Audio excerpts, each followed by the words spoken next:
Muy buenas con todos, soy Jonathan García y vamos a presentar el tema de circuitos eléctricos. Para ello hemos preparado este panel de diapositivas con la finalidad de que usted adquiera el conocimiento de a qué los técnicos eléctricos denominamos circuito eléctrico.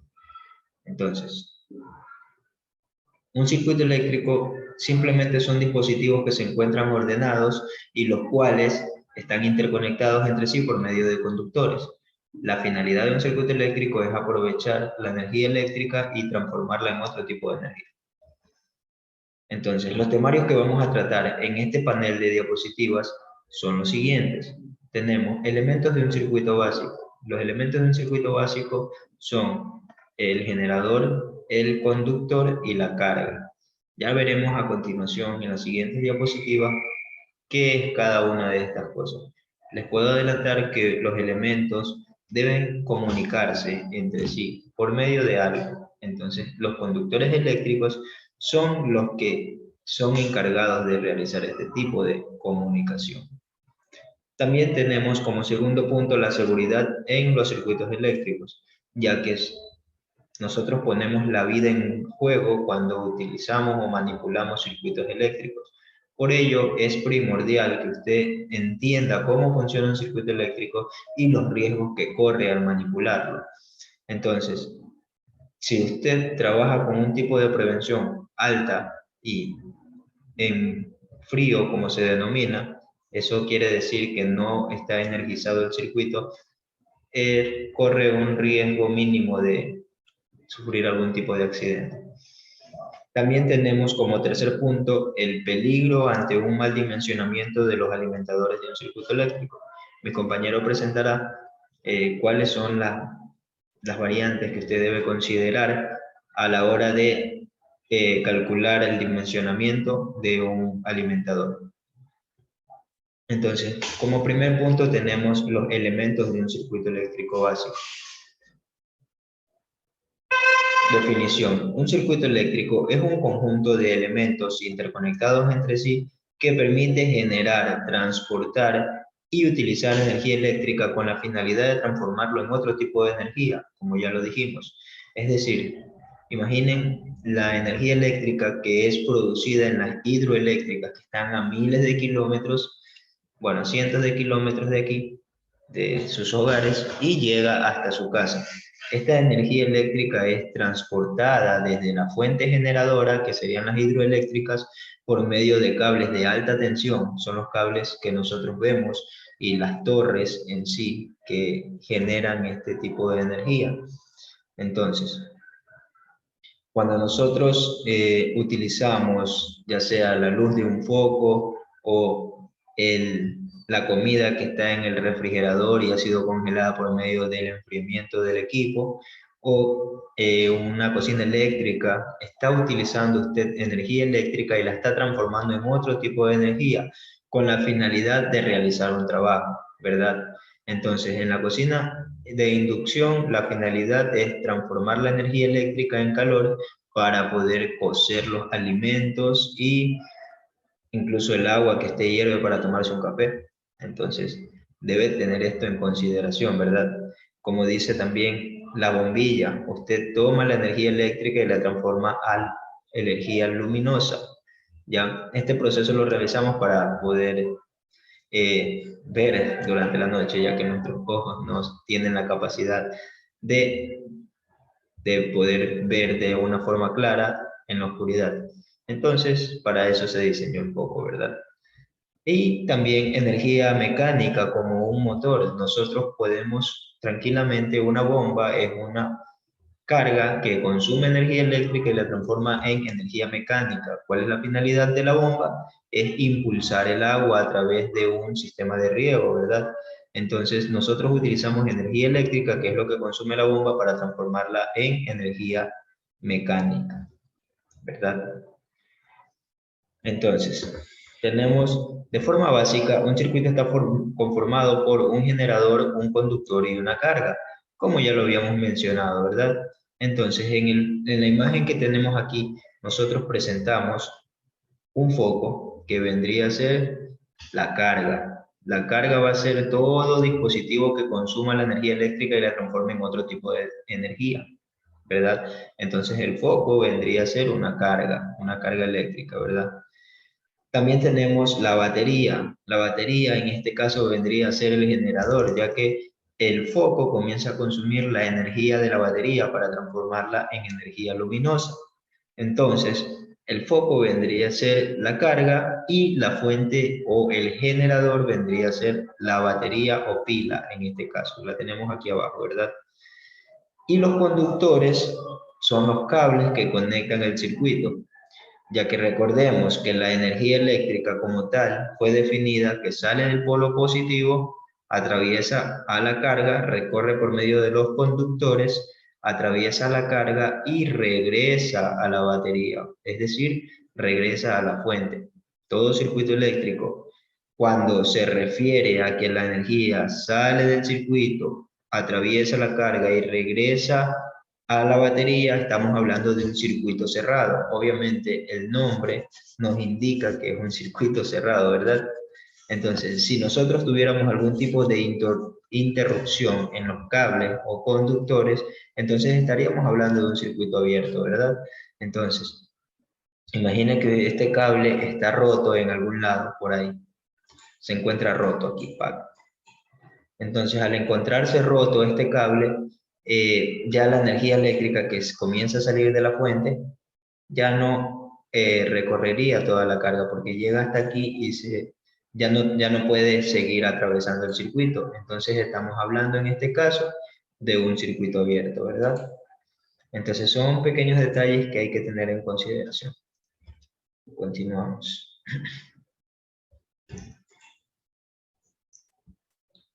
Tenemos los generadores, ¿verdad? El generador o la fuente va a ser todo el dispositivo que posea la energía eléctrica y la distribuya. Entonces, literalmente las generadoras de energía eléctrica son las hidroeléctricas en nuestro país, ¿verdad?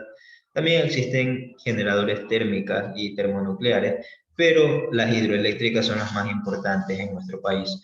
Entonces, estamos hablando de este tipo de instrumentos o este tipo de plantas como los generadores, son los que generan la energía eléctrica. Pero como nosotros estamos enfocando nuestro estudio a instalaciones eléctricas residenciales, nuestra fuente o generadores va a ser la acometida eléctrica que nos suministra la empresa eléctrica del Ecuador, CENEL, ¿verdad?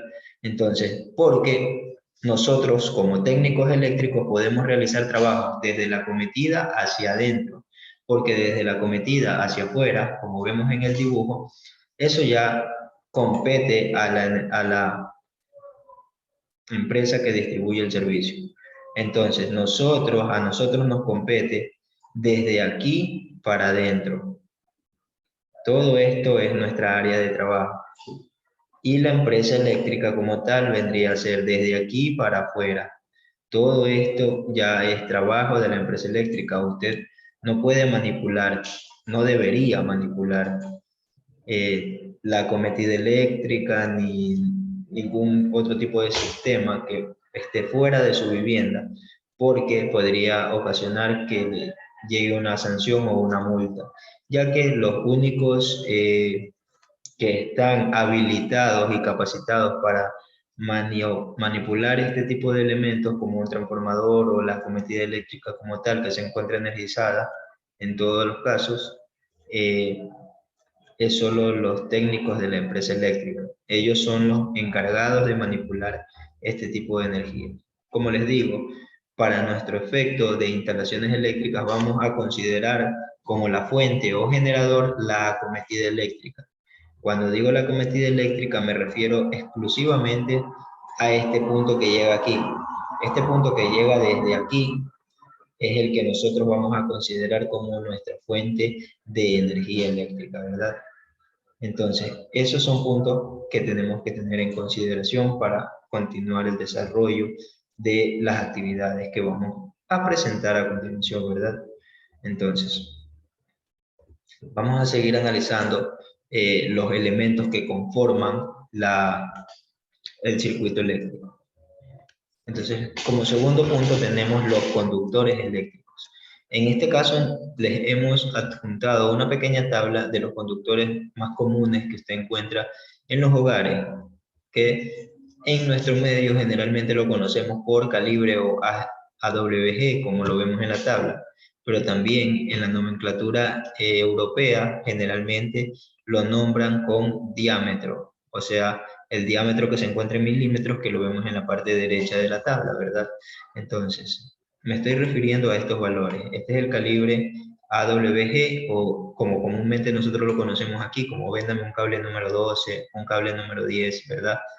Pero el que se encuentra acá, esta es la nomenclatura europea, ¿verdad? De la norma de Europa. Entonces, pero también existen manuales eléctricos que vienen con este dimensionamiento, así que es importante manejar las dos nomenclaturas de los diámetros del cable.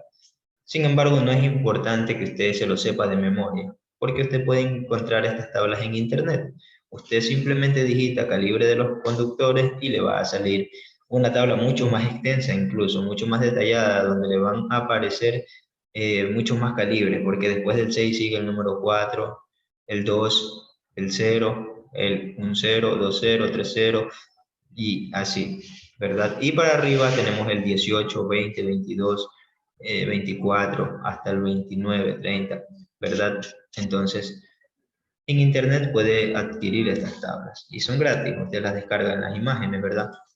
Entonces, ¿qué es lo importante de los conductores eléctricos? Uno debe dimensionar el conductor eléctrico según la aplicación que le vaya a dar, porque cada conductor eléctrico soporta un amperaje distinto y este amperaje depende estrictamente del diámetro del conductor. Es decir, un conductor que tenga un diámetro mucho más grande va a soportar mucha más corriente a través de él que un conductor más fino. Les pongo un ejemplo. Usted necesita energizar una bomba que le consuma, vamos a decir, 5 amperios. 5 amperios le consume la bomba, ¿verdad? Entonces usted va a internet y busca el consumo eléctrico con el diámetro del cable. Como yo ya lo conozco de memoria, entonces les puedo asegurar que un cable 16 tranquilamente le soporta los 5 amperios. Sin embargo, por la norma eléctrica de Ecuador, nos dice que debemos utilizar cable número 12. Entonces, un cable número 12 en los de construcción THHN nos soporta aproximadamente 30 amperios, ¿verdad? Para los 5 amperios que nos está consumiendo una bomba es más que suficiente.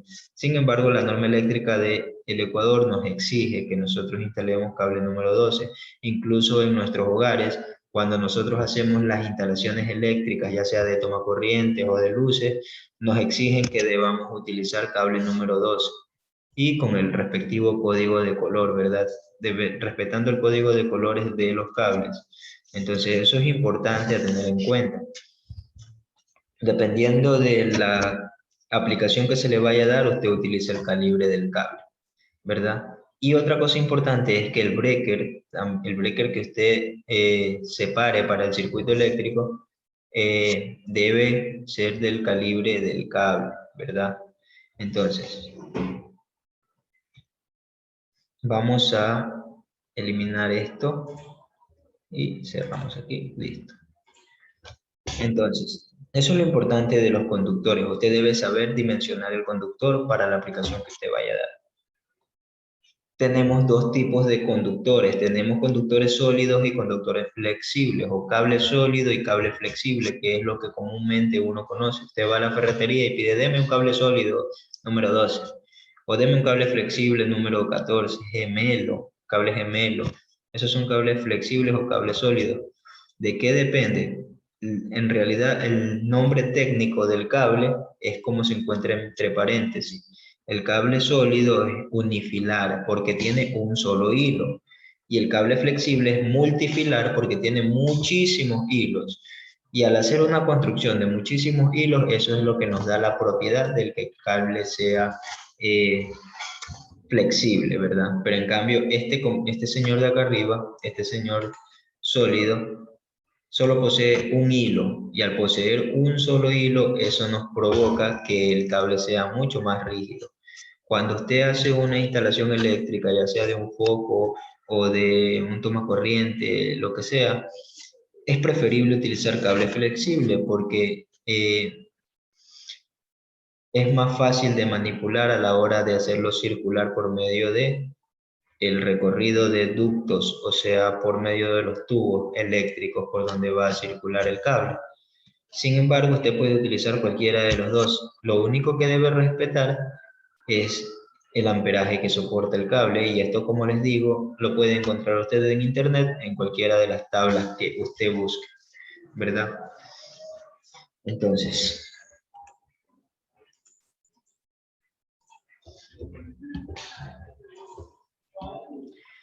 como les decía, lo importante de los conductores también de las instalaciones eléctricas es respetar el código de colores. Aquí tenemos una pequeña tabla que hemos preparado para indicar cuáles son las aplicaciones, ¿verdad? Generalmente usted en un hogar que posea una acometida eléctrica de 110, usted va a encontrar cable blanco, que es el neutro, y cualquiera de los otros tres colores que se encuentran en fase 1, fase 2 o fase 3. Comúnmente usted encuentra de color negro. Por alguna extraña razón, estamos asociando el cable negro, el cable blanco y el cable verde como línea, neutro y tierra, generalmente. Pero en las instalaciones de centros comerciales o de lugares que son auditados por técnicos eléctricos o ingenieros eléctricos de la empresa eléctrica, respeta mucho la normativa de color, más que todo para la protección a tierra. Un cable verde generalmente es un cable aterrizado, es decir, que nos protege de las descargas eléctricas que pueda ocurrir en un equipo. Sin embargo, cuando usted haga las instalaciones eléctricas de algún domicilio, usted lo que va a encontrar es un panel. Va a encontrar un panel en donde tenga aquí una barra y acá tenga las conexiones de los breakers, ¿verdad? Y en esta barra usted conecta tanto el neutro como el cable de tierra a la misma barra y eso se lo conoce como neutro aterrizado. Este, no es lo óptimo, pero está permitido por la empresa eléctrica. Es una forma de proteger las cargas, ¿verdad? Entonces, por sobrecargas. Entonces, debemos respetar siempre el código de colores, ¿verdad? Aquí como vemos tenemos fase 1, fase 2, fase 3, neutro y tierra. Si nosotros tenemos 220 en algún domicilio, usted tranquilamente puede utilizar cable negro, cable rojo, cable blanco y cable verde, porque usted necesita dos líneas, un neutro y una tierra, ¿verdad? Y generalmente en las instalaciones de 220 no llevas neutro, llevas tierra. Entonces, cuando tú conectas el toma corriente como tal, debes conectar línea 1, línea 2 y la tierra para las conexiones de 220. Para las conexiones de 110 tú necesitas obligatoriamente un neutro, aunque también con la tierra te puede funcionar porque como vimos en el panel eléctrico, en la barra que debería ser de neutro también se conecta a la tierra. ¿Ya? Entonces, de los cables, como vimos, tenemos cables unifilar y cables multifilar. También tenemos empaquetados de estos cables. Los más comunes son los dos que presentamos aquí, el plastiplomo y el cable concéntrico. El plastiplomo es una buena opción porque es económica. Vienen dos cables sólidos, sin embargo, es bastante difícil de maniobrar e incluso de pelarle las puntas para poder empatarlas es un poco complicado. Entonces, también tenemos la opción del cable concéntrico. El cable concéntrico es un cable que posee muchos cables adentro. Ya, en este caso, el cable concéntrico que presentamos ahí es de 4 hilos. Vemos que tiene 4 colores, ¿verdad? Tiene amarillo, rojo, azul y amarillo verde. Como vimos en el código de colores, el amarillo no aparece, ¿verdad? Tenemos el azul y el rojo. Y el verde, verde con amarillo. El verde con amarillo generalmente es conexión a tierra, respetando el código de colores, ¿verdad? Porque los cables, son de la misma dimensión y no importa que usted conecte, pero siempre se debe respetar el código de colores. Es importante aquello. Entonces, Tenemos un cable concéntrico de 4 hilos. Asumamos que este cable es de calibre número 12.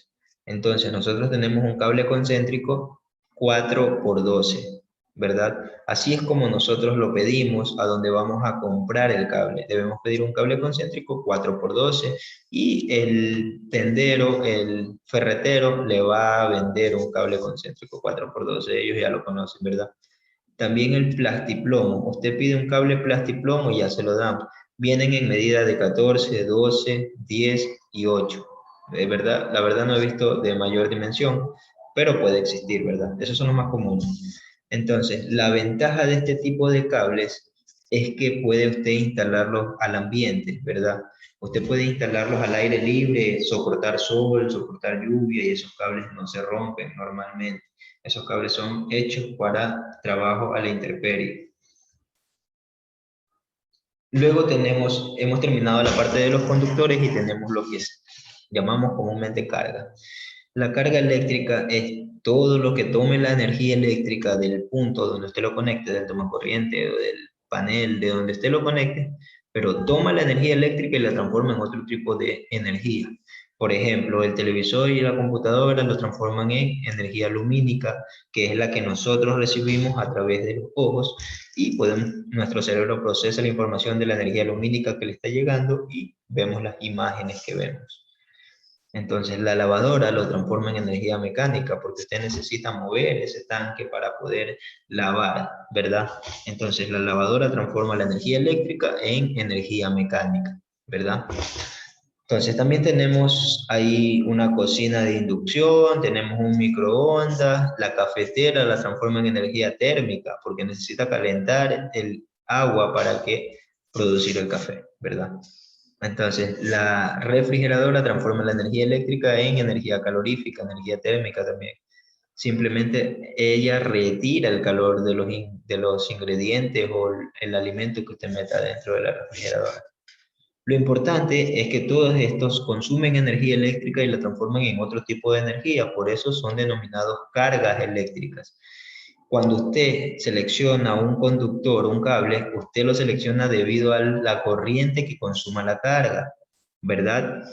Y también el breaker que usted seleccione debe seleccionarlo acorde al conductor que usted haya seleccionado, pero como el conductor fue seleccionado en base a la carga, por eso es que llega la mala interpretación de que dicen que el breaker protege la carga y no es así, el breaker nunca protege la carga, el breaker lo que está protegiendo es al conductor. Por lo tanto, usted debe dimensionar bien el breaker para poder proteger al conductor de buena forma. Ya lo veremos en puntos más adelante que explicará mi compañero. Tenemos los elementos de control. Los elementos de control son aquellos que van a interrumpir el circuito eléctrico. Recuerdan que en las diapositivas anteriores les dije cómo era un circuito eléctrico cuando se abría el circuito. Entonces aquí nosotros tenemos los elementos de control porque ellos son los que van a permitirme sí o no el flujo de corriente a través del conductor y a través del circuito eléctrico. Recordemos que si la energía eléctrica no regresa a la fuente, no es un circuito cerrado, ¿verdad? Entonces, cuando nosotros tenemos un interruptor y pulsamos el interruptor, enciende el foco, lo que estamos haciendo en realidad es cerrar el circuito para que la carga sea energizada con la energía de la fuente y transforme la energía a otro tipo de energía que sería la lumínica. Bueno, lo importante de estos elementos es que van a proteger al el conductor y a su circuito eléctrico en sí. Tenemos el interruptor. El interruptor simplemente se encarga de detener el flujo eléctrico a través del circuito eléctrico. Entonces, ¿cuál es el circuito eléctrico? Usted se preguntará, ¿verdad? Entonces, aquí nosotros vamos a marcar con verde. Y aquí, la fuente, que era la cometida eléctrica que dijimos en antes, son estos dos cables. Que tenemos el neutro y tenemos la base o la línea. Entonces, como vemos, la energía sale desde la línea, ingresa al interruptor y luego no continúa porque aquí el interruptor se encuentra abierto, es decir, que la energía está hasta ahí y no puede pasar. Estamos hablando de un circuito abierto porque la energía debería de algún modo regresar a la fuente, ¿verdad? Entonces, Es un circuito abierto, pero ¿qué pasa si yo acciono el interruptor, cierro el circuito? Al cerrar el circuito la energía fluye, fluye, atraviesa la carga y regresa a la fuente. Entonces ahí estamos hablando de un circuito cerrado.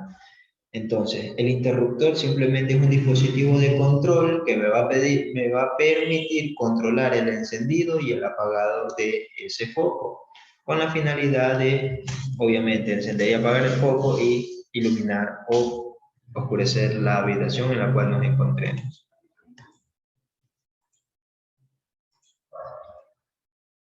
Tenemos los portafusibles. Estos eran los que muchos se utilizaban anteriormente.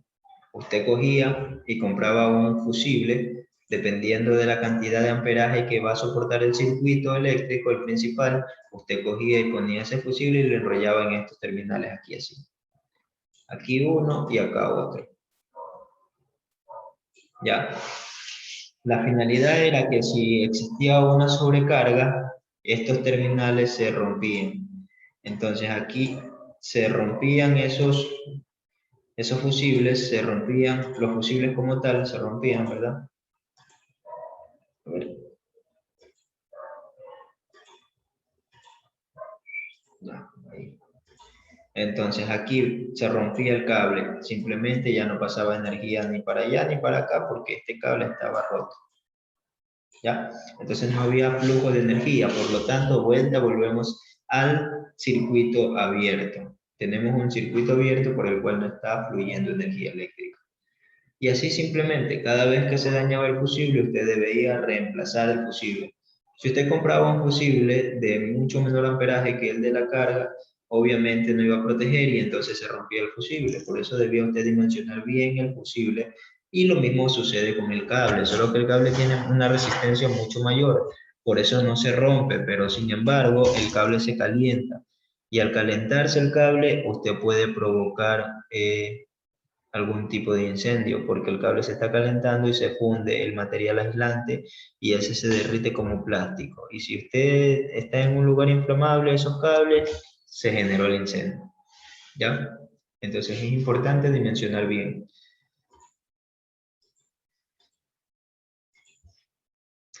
Tenemos el siguiente elemento de control que es el breaker. El breaker o disyuntor simplemente es un interruptor termoeléctrico, electromecánico. ¿Ya? Entonces, la finalidad de él es interrumpir el circuito. Este puede saltar por dos motivos o operar. Puede operar por dos motivos, por sobrecarga o por cortocircuito. Cuando es por sobrecarga, el breaker no opera hasta pasado 3 horas. Si usted tiene 3 horas de sobrecarga del breaker, miren, este breaker que se encuentra aquí es de 30 amperios. Nosotros vemos el amperaje en esta parte, aquí. 30 amperios. Entonces, si nosotros estamos sobrepasando esos 30 amperios, imagínense que su carga está consumiendo 35 amperios. Entonces, está consumiendo 35 amperios, ha sobrepasado el valor de los 30 amperios y el breaker no opera inmediatamente. El breaker le va a dejar seguir que su carga siga funcionando, pero si su carga sigue funcionando por más de 3 horas, ese breaker opera, porque ya tiene una sobrecarga. ¿Ya? Entonces por eso es que a la final ese breaker no opera instantáneamente.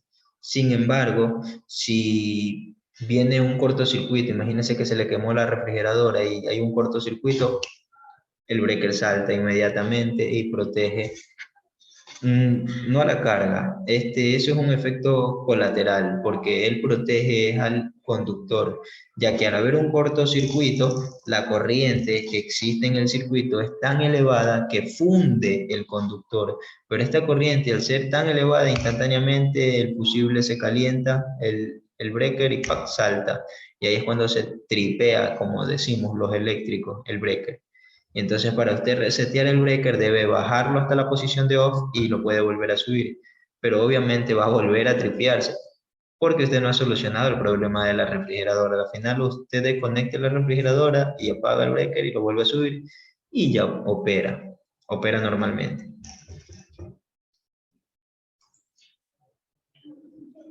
Tenemos el breaker o disyuntor, se puede comprar según la necesidad de la carga, como yo les decía.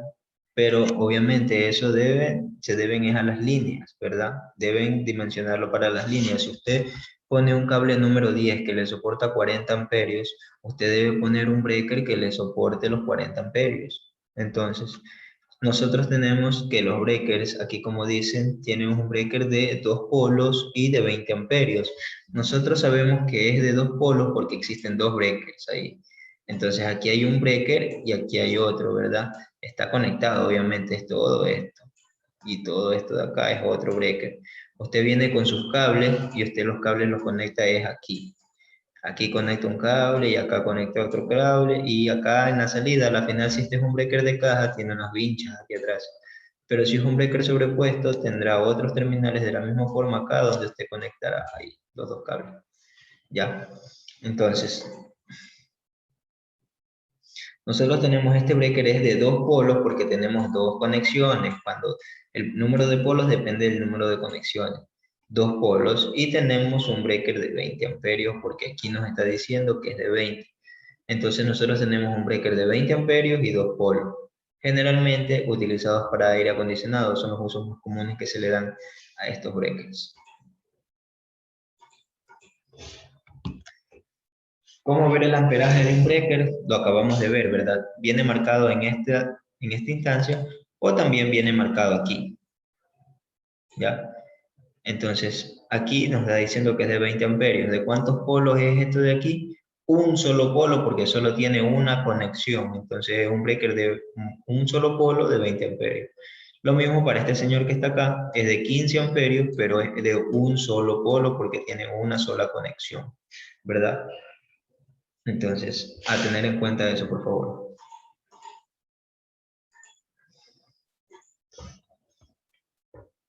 Luego tenemos los tipos de disyuntores que se presentan, los más comunes. Tenemos los breakers de caja, tenemos los breakers sobrepuestos y tenemos los breakers para riel DIN.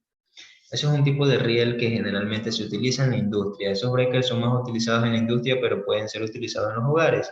Sin embargo, esos breakers son mucho más caros que los breakers que vemos, los otros dos primeros, ¿verdad? Entonces, ¿de qué hablo? Estos breakers que están aquí son mucho más caros que los dos que están acá. Estos son más caros, más. ¿Ya? Entonces, a tener en cuenta. Por eso generalmente no se utilizan estos.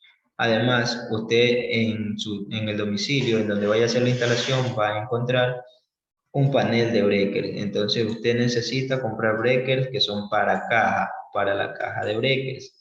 ¿Ya? Si usted compra breakers sobrepuestos, no los va a poder colocar ahí porque la caja viene con unas vinchas especiales que sujetan a los breakers para caja. Pero en cambio, estos señores que son sobrepuestos, miren, estos señores que son sobrepuestos tienen conexión acá y tienen conexión aquí. ¿Ya? Entonces por eso saben que este es sobrepuesto. En cambio este señor solo tiene conexiones aquí abajo y acá arriba no tiene tornillos, si se dan cuenta, porque aquí abajo tiene unas vinchas especiales que se sujetan al panel de breaker. ¿Ya? Entonces, tenemos tres tipos de breakers, los más comunes. Obviamente hay otros tipos, pero estos son los más comunes y que usted posiblemente encuentre en los hogares. Breakers de caja, breakers sobrepuestos y breakers para riel DIN, ¿verdad? Cosas a tener en cuenta. Luego tenemos la seguridad en un circuito eléctrico que lo presenta mi compañero. Muchas gracias. Bienvenido al tema número 2 del módulo número 5. En este tema vamos a tratar lo que son seguridad en un circuito eléctrico. Las recomendaciones que se dan es que ustedes utilicen guantes eléctricos cuando se va a manipular circuitos eléctricos. ¿Qué sucede con estos guantes? Están hechos de un material aislante, como ya hemos visto anteriormente los módulos, anteriores módulos, donde ese material aislante no me va a permitir el paso de los electrones y lo cual no me va a generar una descarga hacia mí. ¿Por qué se recomienda esto? Porque ustedes pueden que al manipular cierta línea o cierto cable, esté aterrizado o tenga alguna fase ahí, ¿sí? Por lo tanto, ustedes se recomienda utilizar este tipo de guantes A tal punto que si ustedes observan aquí, ustedes tienen dos tipos de guantes. Uno que está totalmente aislado, que lo podemos ver los que son los que utilizan las empresas eléctricas, y un guante que posee en la palma de la mano y parte de lo que son los dedos, una cubierta de caucho, el cual no me va a permitir que el paso de corriente hacia mi cuerpo en caso de que un cable esté conectado a cierta línea.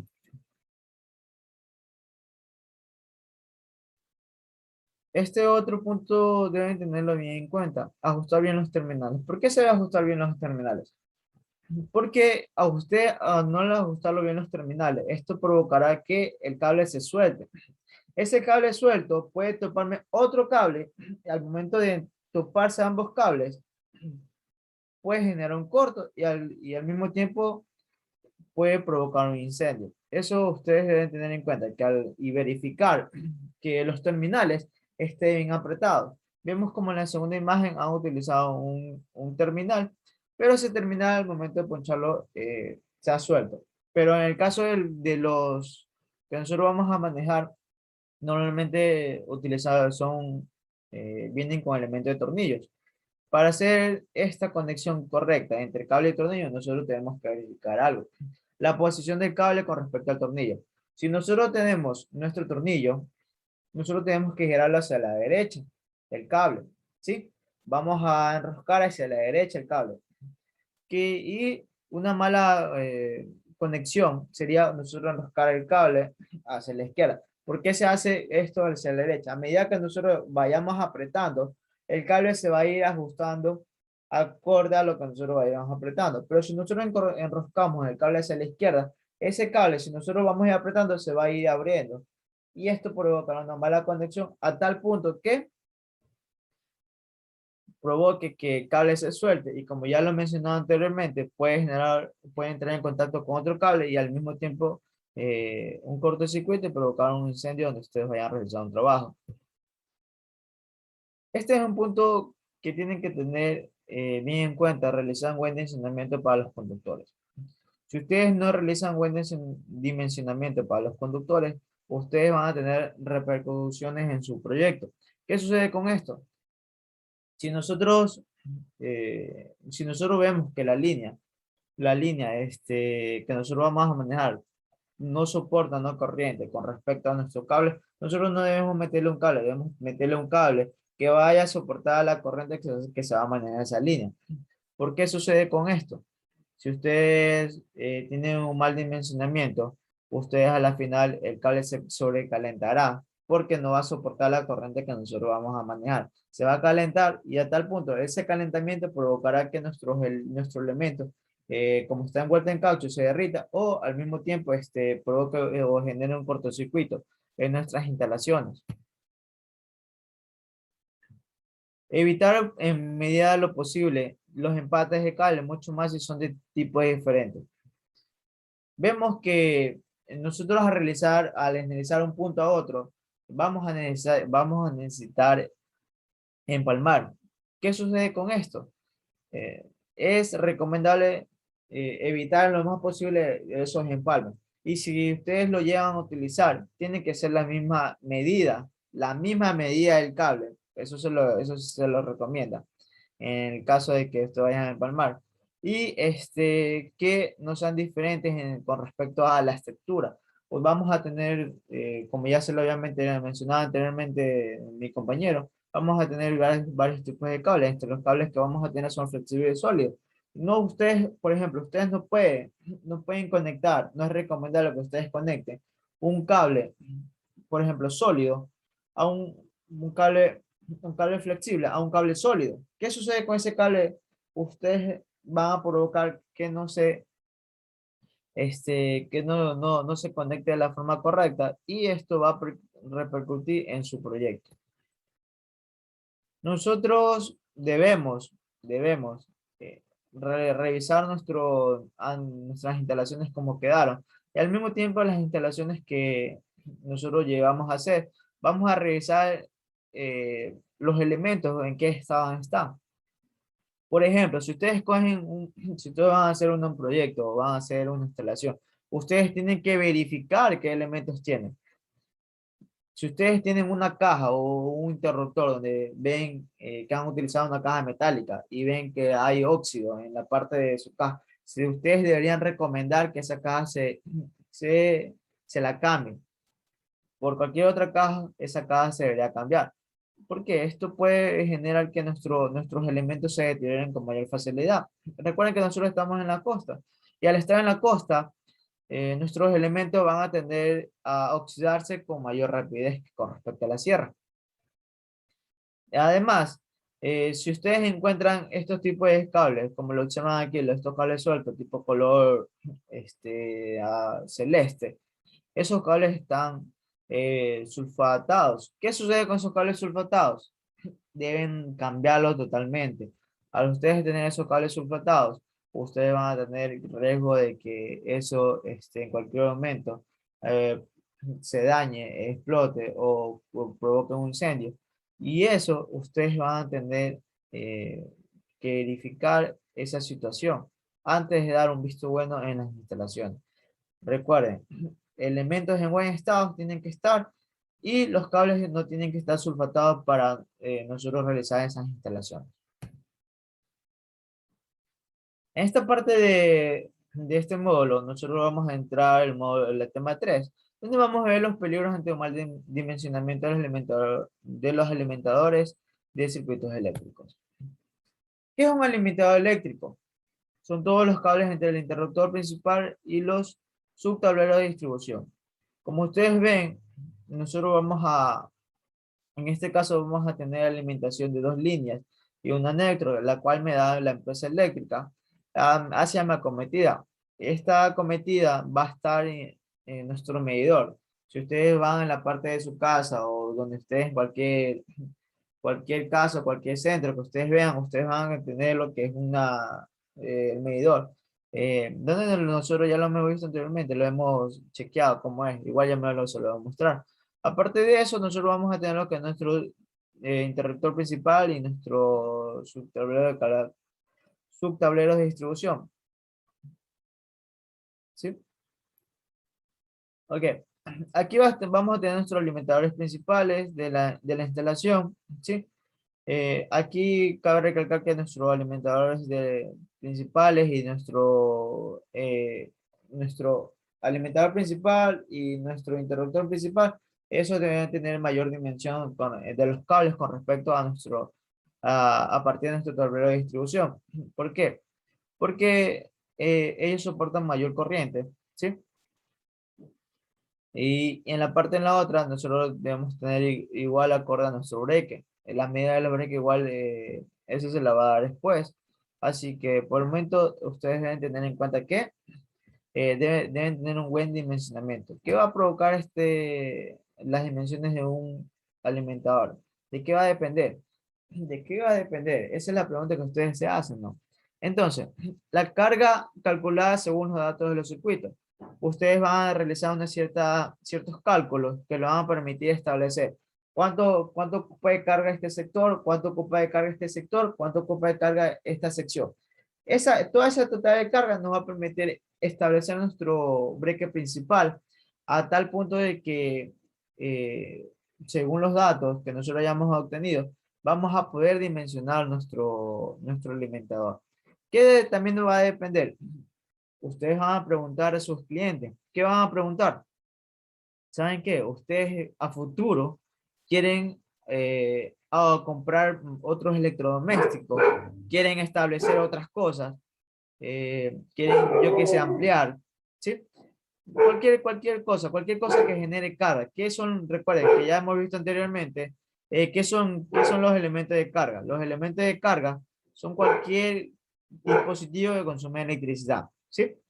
Entonces, eso será un plus para ustedes. Ustedes van a preguntar a su cliente si el cliente va a requerir o va a comprar a futuro. Por ejemplo, le doy un ejemplo X. Por ejemplo, ustedes tienen una instalación y ustedes han dimensionado esa instalación para un aire acondicionado.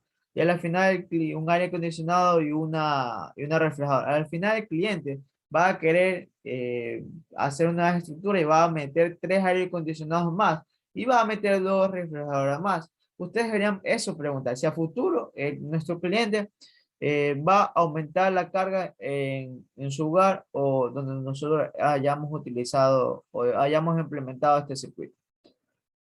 Además, nosotros debemos verificar la caída de voltaje en los conductores de cada alimentador. ¿Cuánto deberían soportar cada alimentador? Eso es indispensable. Como ya se lo había mencionado, la sección de los conductores de alimentador deberían, acorde a los cálculos ya realizados, deberíamos establecer cuál es la sección de los conductores de nuestro alimentador. Un cálculo erróneo puede provocar varias situaciones de las cuales vamos a tener. En el caso de que nuestro breaker sea de mayor amperaje, como ya lo hemos visto, ustedes pueden determinar su amperaje, vamos a determinar el amperaje de nuestro breaker a través de cálculo, pero ustedes pueden visualizar cuánto amperaje tiene cada breaker, eso ya se lo estableció. Si nuestro breaker es mayor a nuestro amperaje necesario, nosotros vamos a provocar una sobrecarga. ¿Qué sucede? Esto pues va a generar que a la larga va a existir deterioro entre el conductor y en el peor de los casos va a existir un incendio en nuestras instalaciones. Como otro punto, si se elige el breaker muy bajo o muy bajo amperaje con respecto a nuestra carga con regularidad, esta no va a operar a lo necesario, debido a que si nosotros vamos a tener una carga muy baja, ese breaker va a estar saltando constantemente al existir nuestra variación de voltaje y por lo tanto no va a encender nuestros equipos o nuestros elementos. ¿Sí? Eso es todo en este módulo número 5 y posteriormente les quedo muy agradecidos por prestar atención a estos videos. Se les agradece, pasen bien